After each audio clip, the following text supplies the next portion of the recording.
Halo, assalamualaikum warahmatullahi wabarakatuh. Berjumpa dengan saya Cinta Pratama. Pada kesempatan kali ini, mungkin saya pengen berbicara atau ngobrol-ngobrol singkat kali ya.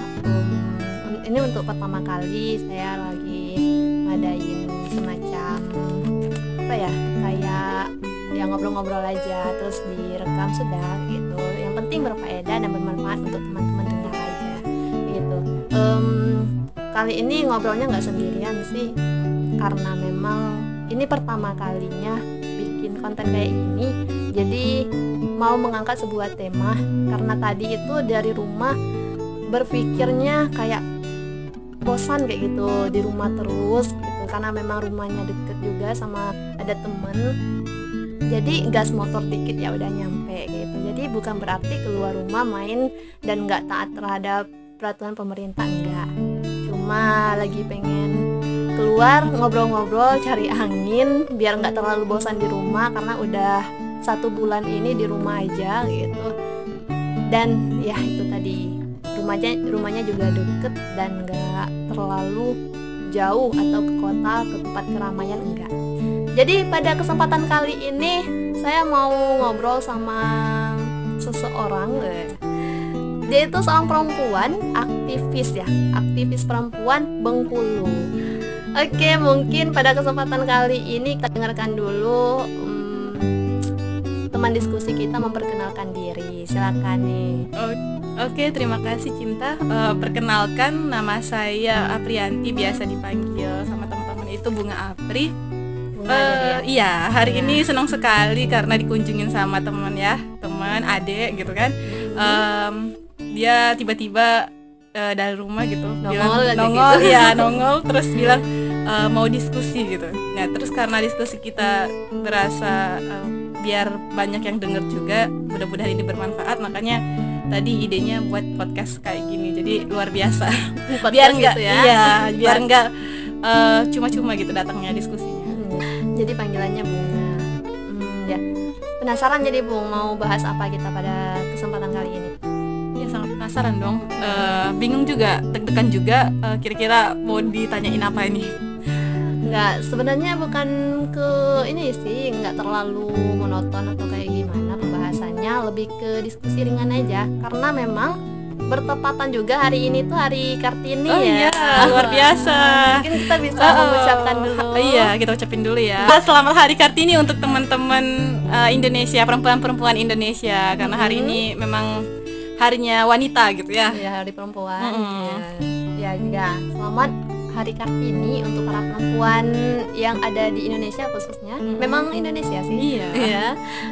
Mungkin lebih khusus lagi ke Bengkulu karena memang kita ada di Bengkulu. Oke, luar biasa. Oke, jadi bertepatan dengan Hari Kartini nih ya Bunga.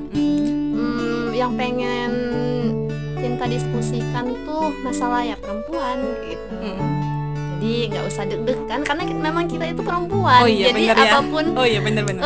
Jadi apapun pertanyaannya ya menyangkut dengan kita juga nih. Oh iya, Insya Allah gitu. Ya Bunga, jadi kebanyakan perempuan itu belum memahami apa sih sebenarnya perempuan. Termasuk juga laki-laki juga harus tahu makna dari perempuan itu apa kayak gitu. Oh gitu. Jadi yang pengen Cinta tanyain untuk yang pertama ini, gimana sih menurut Bunga perempuan itu apa kayak gitu? Gitu ya. Jadi jangan sampai ada kita nggak ngerti gitu secara harfiah apa itu perempuan, tiba-tiba kita udah dilabelin jadi perempuan. Iya. Bener sih. Kalau secara etimologis sih perempuan itu dapat diartikan sebagai penyokong atau pengampu kalau kita lihat di KBBI ya. Kalau jadi kita harus lihat dulu dari asal kata di KBBI gitu kan, apa sih perempuan itu, kenapa tiba-tiba kita diberi nama perempuan. Iya benar. Jadi perempuan kalau di KBBI itu secara etimologis dapat diartikan sebagai penyokong atau pengampu. Jadi kita dianggap sebagai pengampu atau penyokong. Karena tadi di KBBI itu menurut secara etimologis kita sebagai penyokong atau pengampu, jadi saya memiliki pemahaman sendiri gitu tentang perempuan. Jadi boleh kan ya sedikit memberi pemahaman atau mempublikasikan pemahaman saya tentang perempuan, apa itu perempuan. Boleh banget. Karena kita kan sudah hidup lama nih sebagai perempuan, otomatis kita punya definisi sendiri tentang perempuan. Oke, menurut Bunga ya, menurut Bunga, perempuan itu adalah pilar negara. Jadi ya, jadi kita itu nggak sekedar hanya hidup untuk diri kita sendiri. Jadi kita ini adalah pilar-pilarnya negara atau penyangga-penyangga untuk negara kita. Keren berarti ya. Iya, jadi peran kita sangat besar, sangat luas gitu. Jadi negara akan kuat jika kaum perempuannya itu mulia dan kuat. Sebaliknya, jika perempuannya terbelakang dan tertindas, maka negara itu pun akan mengalami kemunduran. Karena itu haruslah suatu negara yang bijak itu harus memberikan peluang seluas-luasnya bagi perempuan untuk membangun dan mengembangkan dirinya sendiri. Jadi ya perempuan itu adalah aset bangsa kalau menurut saya. Keren. Ini nggak jauh kalah nih sama yang namanya laki-laki berarti kalau seperti itu. Iya dong. Kalau bisa dikatakan bahwa laki-laki adalah pemimpin negara, maka dia butuh bantuan para perempuan untuk menegakkan suatu negara itu. Jadi menurut saya besar. Iya. Oke, jadi itu ya berarti definisi dari kata perempuan itu. Jadi jangan sampai nanti ada yang bilang, perempuan itu apa ya gitu. Kenapa sih aku dikatain perempuan? Atau apa karena aku hanya menggunakan jilbab sehingga didefinisikan sebagai perempuan kayak gitu. Ya, benar-benar. Oke, pertanyaan selanjutnya ya Bunga ya. Gimana sih pandangan Bunga tentang perempuan yang zaman dahulu dengan perempuan yang di zaman sekarang ini? Oke, ini menarik ya, perempuan zaman dulu. Kalau kita bicara perempuan zaman dulu, otomatis yang kita buka itu literasi zaman dulu ya, perempuan zaman dulu. Iya, berarti ada perbandingan. Iya, ada perbandingannya ya antara zaman sekarang. Sebenarnya pembandingannya sangat besar ya. Kalau kita lihat, kalau Cinta suka nonton film misalnya kan, film-film Yunani kuno, Romawi kuno, atau film-film Cina yang di zaman dulu gitu kan, kalau kita lihat perempuannya itu sangat terbelakang gitu ya, sangat bergantung dengan seorang laki-laki. Bukan berarti tidak boleh ya, cuma itu seperti hak-haknya ada yang diambil gitu. Kalau kita lihat ada di zaman Yunani, di mana wanita dari kalangan bawahnya itu menjadi komoditi untuk diperjualbelikan. Jadi wanita di zaman itu, di masa zaman Yunani gitu kan, itu mereka tidak punya hak untuk diri sendiri, bahkan mereka itu diperjualbelikan. Oh iya, mengerikan sekali. Iya. Jadi itu sudah kayak peliharaan hewan ya, hewan peliharaan bisa dijual beli gitu. Itu berarti apakah perempuan di zaman Yunani itu dijadikan sebagai budak? Ya, bisa jadi seperti budak. Ya, jadi seperti itu. Terus kalau kita lihat lagi di zaman Romawi, wanitanya tidak diizinkan untuk mengambil sebagian urusan dalam urusan publik. Jadi mereka nggak punya jabatan publik gitu ya. Mereka nggak boleh tampil di publik. Jadi itu juga bahaya kan. Jadi perempuan hanya di rumah mengurusi anak, mengurusi suami.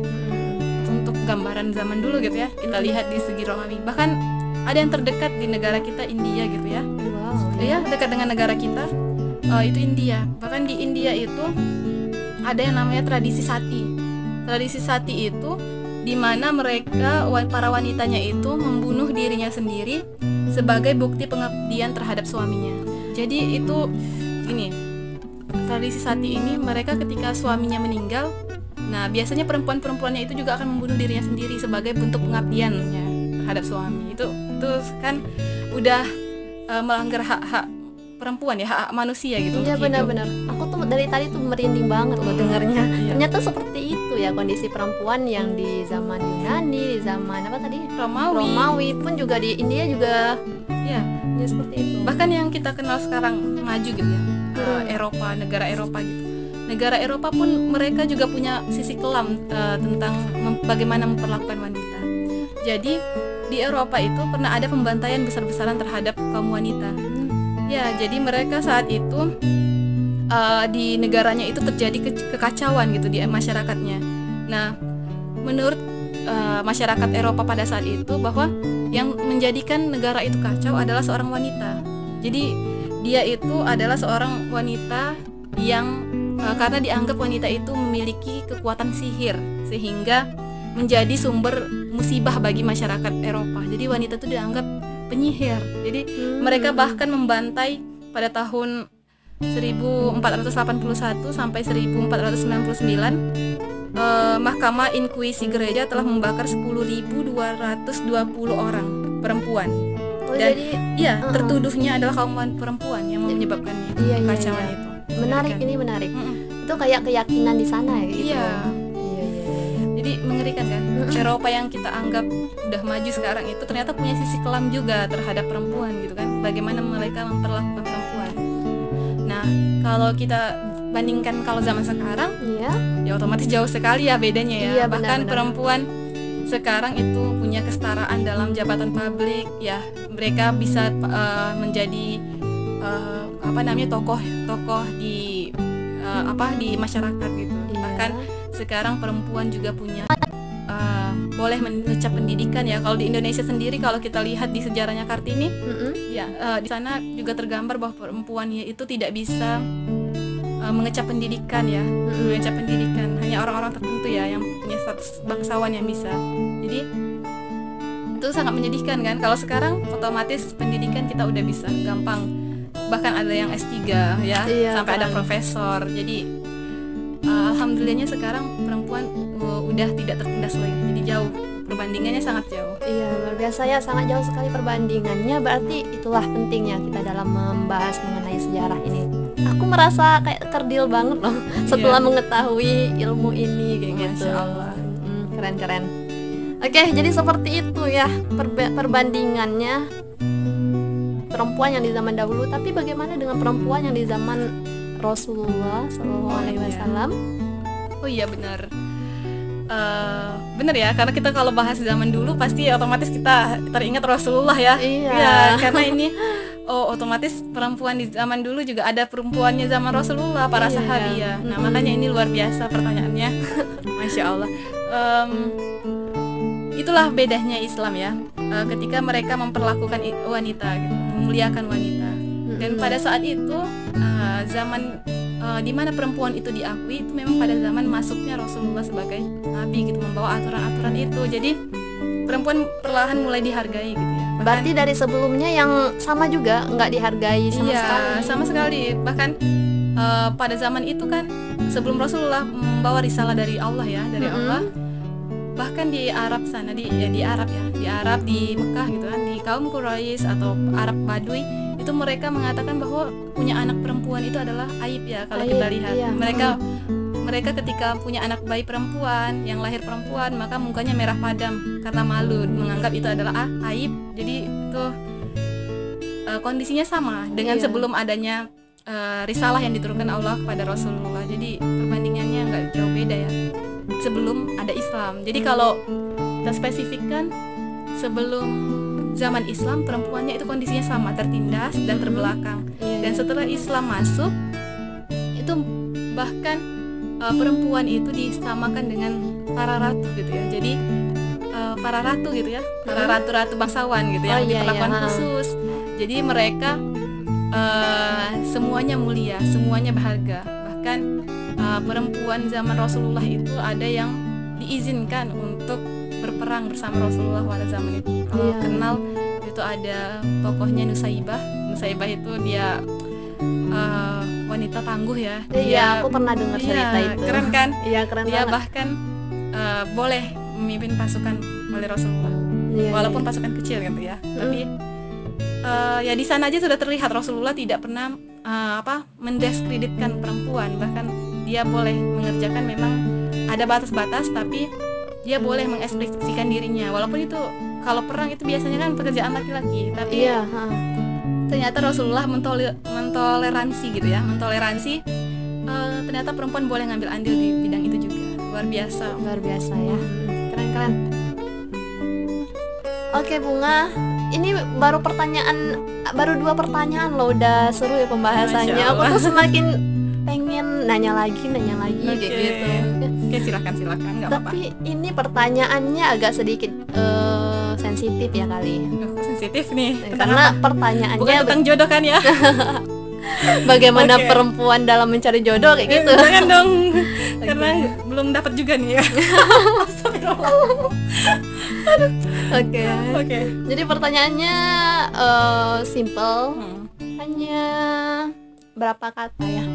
Nah, jadi pertanyaannya, bagaimana pendapat Bunga tentang gerakan feminisme?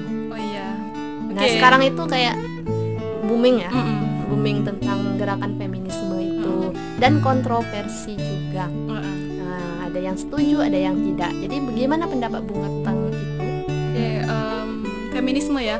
Sebenarnya feminisme ini kita lihat dulu kenapa dia bisa terbentuk ya. Jadi tadi kita kan di awal udah cerita tuh bahwa perempuan di zaman dulu itu mereka tertindas terbelakang gitu ya oleh kebijakan-kebijakan penguasa pada saat itu. Bahkan dengan paradigma orang-orang gitu ya, paradigma laki-laki gitu terhadap perempuan gitu ya, menganggap lemah dan juga menganggap tidak berguna dan lain sebagainya. Jadi feminisme ini sebenarnya kalau dibaca gitu ya, kalau salah silahkan dikritik gitu ya. Saya menurut pemahaman saya gitu kan, mereka hadir itu karena memang atas latar belakang perempuan yang tertindas tadi. Mereka merasa bahwa perempuan ini masih tertindas gitu. Jadi mereka butuh suatu gerakan yang menyuarakan suara perempuan. Jadi berhubungan ya dari sejarahnya. Benar. Itu makanya pinter ya Cinta bikin pertanyaannya jadi berkaitan gitu. Jadi memang mereka terbelakangnya karena itu, karena mereka merasa terbelakang dan tertindas oleh kaum pria ya. Jadi makanya mereka buat gerakan feminisme ini. Jadi sedikit pengetahuan sedikit gitu ya. Feminisme itu adalah ideologi pembahasan perempuan karena perempuan itu mengalami ketidakadilan disebabkan jenis kelamin yang dimilikinya. Jadi dia merasa sebagai perempuan dia banyak diskriminasi. Ya, jadi kayak bentuk protes kayak gitu ya. Iya. Oke Bunga, jadi singkatnya seperti itu ya gerakan feminisme itu. Oke, mungkin ke pertanyaan selanjutnya kali ya. Boleh. Untuk pertanyaan selanjutnya itu gimana sih pandangan Islam dalam menyikapi gerakan feminisme ini? Oke, sebenarnya tanpa ada gerakan feminisme itu sendiri, Islam pun sudah memuliakan wanita ya. Jadi kalau untuk para muslimah itu nggak perlu lagi adanya gerakan feminisme ya, karena perempuan-perempuan Islam itu tidak tertindas dan tidak terbelakang. Jadi kalau untuk perempuan Islam itu feminisme itu tidak perlu diadakan gitu gerakannya. Jadi tapi karena feminisme ini bukan hanya Islam ya, bukannya hanya orang Islam, wanita Islam, bahkan mereka ada dari berbagai agama gitu. Ada beberapa poin ya yang saya baca gitu, gerakan feminisme ini yang bersinggungan dengan aturan-aturan Islam. Jadi mereka menganggap ada aturan-aturan Islam itu yang memang mengekang hak-hak wanita. Jadi di sana sedikit tidak sesuai gitu ya, tidak sesuai atau tidak bersinggungan gitu antara gerakan feminisme dengan gerakan Islam. Contohnya batasan aurat ya.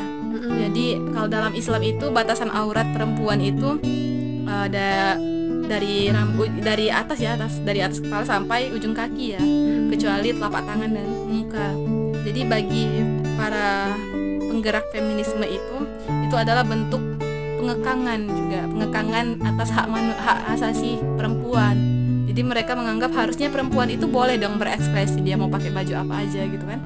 Jadi dia menganggap hukum Islam yang tentang batasan aurat ini mengekang perempuan. Jadi kalau dalam Islam tentu jelas itu suatu yang dianggap tidak baik ya ketika perempuan mengumbar-ngumbar auratnya. Jadi dari hal itu saja feminisme dan Islam tidak bisa bersama gitu ya.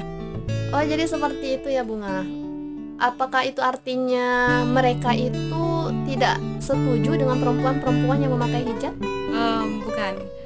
Jadi gini, mereka itu menganggap bahwa Islam itu terlalu kaku gitu ya, harus mewajibkan semua wanitanya menggunakan hijab, sementara perempuan itu boleh berekspresi apapun yang dia mau, maksudnya gitu. Padahal dengan berhijab aja kita juga bisa kan berekspresi. Iya. Jadi selain mereka kontra dengan aturan Islam yang batas aurat tadi, mereka juga banyak juga menentang hukum-hukum Islam ya. Contohnya juga misalnya seorang pria dalam Islam itu boleh memukul istrinya kalau dia tidak taat gitu ya, tapi memukulnya dengan kaidah tertentu kan. Jadi menurut mereka itu suatu diskriminasi terhadap wanita. Kalau kita lihat ada di surah An-Nisa ayat 34 itu bahwa kalau apabila kalian memiliki laki-laki ya, kalian memiliki istri gitu kan yang tidak taat, intinya itu yang tidak taat kepada suaminya, maka seorang laki-laki itu boleh memberi nasihat terlebih dahulu kepada dia gitu kan, kepada perempuan. Terus kalau dia masih juga tidak taat, maka pisahlah ranjang gitu ya, pisah ranjang.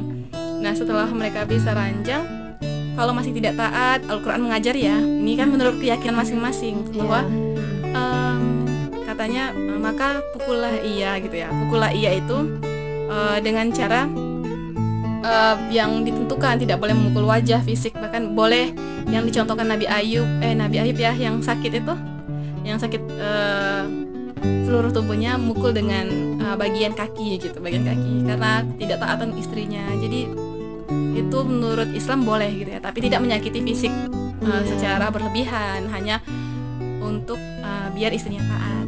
Iya. Mungkin mereka hanya mengambil dari kalimat yang terpotong seperti itu, padahal kan penjelasannya ada kayak gitu kan, dan jelas banget untuk penjelasannya. Terus yang paling kontra itu yang bersinggungan dengan para feminisme itu terkait poligami ya. Jelas poligami. Kalau jelas kan, iya berat itu kan. Kalau misalnya di Islam memang itu boleh gitu ya, poligami itu boleh, gimana Cin? Kalau aku sih gimana itu poligami? Gimana maksudnya? Memang boleh kan? Iya memang dibolehkan. Tapi emang berat untuk perempuan gitu. Iya, ya enggak? Bener sih. Jadi bagi gerakan feminisme, aturan poligami ini itu sudah bentuk diskriminasi terhadap wanita. Kenapa perempuan boleh dipoligami sementara laki-laki tidak boleh dipoliandri gitu ya? Iya. Jadi itu bentuk gimana itu? Itu makanya bingung. Kalau dalam Islam itu disahkan, bahkan kata Al-Quran itu boleh 1, 2, 3 sampai 4 ya, cukup 4. Jadi di sana mereka juga bersinggungan, menganggap bahwa Islam ini sangat mendiskriminasi perempuan karena perempuan boleh dipoligami. Jadi nah begitulah bersinggungannya gerakan ini dengan aturan-aturan Islam. Menarik sekali bahas ini. Iya menarik ya. Banyak yang nggak tahu juga masalahnya. Daripada nanti orang mengikuti taklid. Iya. Taklid apa gimana? Iya taklid. Nah ya kan, taklid buta kayak gitu, mengikuti tanpa paham maksudnya, ilmunya kayak gitu. Iya. Ya. Jadi ini ya sedikit ya menambahkan. Jadi takutnya gitu para muslimah gitu kan, bahkan nanti karena ikut gerakan ini malah menyalahkan aturan-aturan agama gitu ya. Padahal yang mana aturan agama itu berdasarkan keyakinan kita ya, ya kita punya hak, bukan punya kewajiban untuk menaati aturan itu ya. Jadi jangan sampai terprovokasi sama gerakan ini gitu. Ya, jadi untuk sahabat muda yang mendengarkan mungkin ya, perempuan-perempuan yang mendengarkan, jadi hati-hati gitu ya dalam memilih ideologi ya kan Cin? Iya benar. Karena itu bisa membuat kita bertentangan dengan ideologi agama kita sendiri ya. Iya, memang yang harus menjadi landasan utama itu kan ya Al-Quran dan As-Sunnah. Itu bagi yang beragama Islam. Iya, gitu. Walaupun sebenarnya Al-Quran itu untuk seluruhnya. Iya, bahkan kalau di Injil juga kan, bahkan mereka juga menganggap, bahkan gerakan feminisme menganggap biarawati itu sebagai bentuk diskriminasi ya, karena dia tidak boleh menikah, dia hanya milik gereja gitu kan. Dan ini juga kan bertentangan sama nilai-nilai agama Kristiani. Jadi jadi kita harus bijak gitu memposisikan diri kita dengan gerakan-gerakan yang baru seperti ini, ideologi-ideologi baru ini. Oke. Ya Bunga, mungkin ini yang terakhir kali ya. Kita sebelum menutupi perbincangan kita pada hari ini itu, mungkin karena masih dalam suasana Hari Kartini ya Bunga. Cinta minta sedikit harapan nih dari Bunga untuk para perempuan, khususnya perempuan yang ada di Indonesia ini. Gimana Bu? Oh iya, untuk harapan untuk perempuan Indonesia ya, harapan. Oke. Sebelumnya sebenarnya saya udah tulis ya cuitan tentang harapan untuk perempuan Indonesia. Mungkin bisa lihat di IG saya Aprianti. IG Cinta apa? Follow. Ya follow. Tadi follow back. Nah benar tuh, nanti akan di follow back. Ya karena di IG saya itu biasanya saya sedang fokus ke tulisan-tulisan ya, tulisan-tulisan. Jadi mudah-mudahan bermanfaat. Karena di rumah aja nih tadi. Karena di rumah aja tadi. Jadi harapan untuk perempuan. Semoga kita bisa menjadi perempuan-perempuan yang dapat menginspirasi orang banyak dan tangguh pribadinya, serta dapat menyiapkan diri dengan baik untuk menjadi rahim peradaban bagi para pejuang bangsa berikutnya. Jadi wah, Masya Allah, kita butuh menjadi rahim ya, rahim peradaban. Keren. Ya, rahim peradaban itu berarti kita menjadi pelindung anak-anak bangsa, biar mereka menjadi generasi pejuang berikutnya gitu. Jadi nggak jadi pecundang kan, jadi pejuang. Oke, itu jadi sedikit harapan dari seorang perempuan. Ini kita kenal dengan aktivis perempuan Bengkulu, ini Bunga Apri ya. Tadi boleh di follow Instagramnya Apriyanti. Nanti ya insya Allah akan di follow back. Jadi senang sekali ya punya teman yang inspiratif gini ya. Di hari libur dia punya ide untuk buat konten kayak gini, luar biasa. Kebetulan kali ya, kebetulan gitu ya. Karena memang keluar rumah jadi mampir kayak gitu. Kemanapun harus ada diskusi ya, hari-hari produktif. Oke, benar-benar. Oke, mungkin ini juga bisa sebagai masukan untuk teman-teman yang ada di rumah, bisa bikin kreativitas kayak gitu, seperti apa tadi? Lettering ya. Lettering itu kayak tulisan-tulisan yang menginspirasi. Bisa juga dicek di IG ya. Di situlah pokoknya. Cinta juga itu buat ya. Insyaallah. Oke. Itu ya, kita mengakhiri bincang-bincang cerdas. Iya. Diskusi. Mudah-mudahan cerdas. Ya, mudah-mudahan cerdas. Yang dengernya bisa jadi cerdas. Walaupun udah cerdas gitu. Oke. Mungkin kita langsung tutup aja kali ya, karena memang durasinya sudah lumayan panjang. Saya Cinta Pratama pamit undur diri. Mungkin bisa dipantau terus channel kita. Insya Allah nanti akan berkelanjutan ke diskusi-diskusi selanjutnya. Biasa. Bunga juga pamit undur diri ya. Kami akhiri. Billahi taufiq wal hidayah, wa walinaya. Wassalamualaikum warahmatullahi wabarakatuh.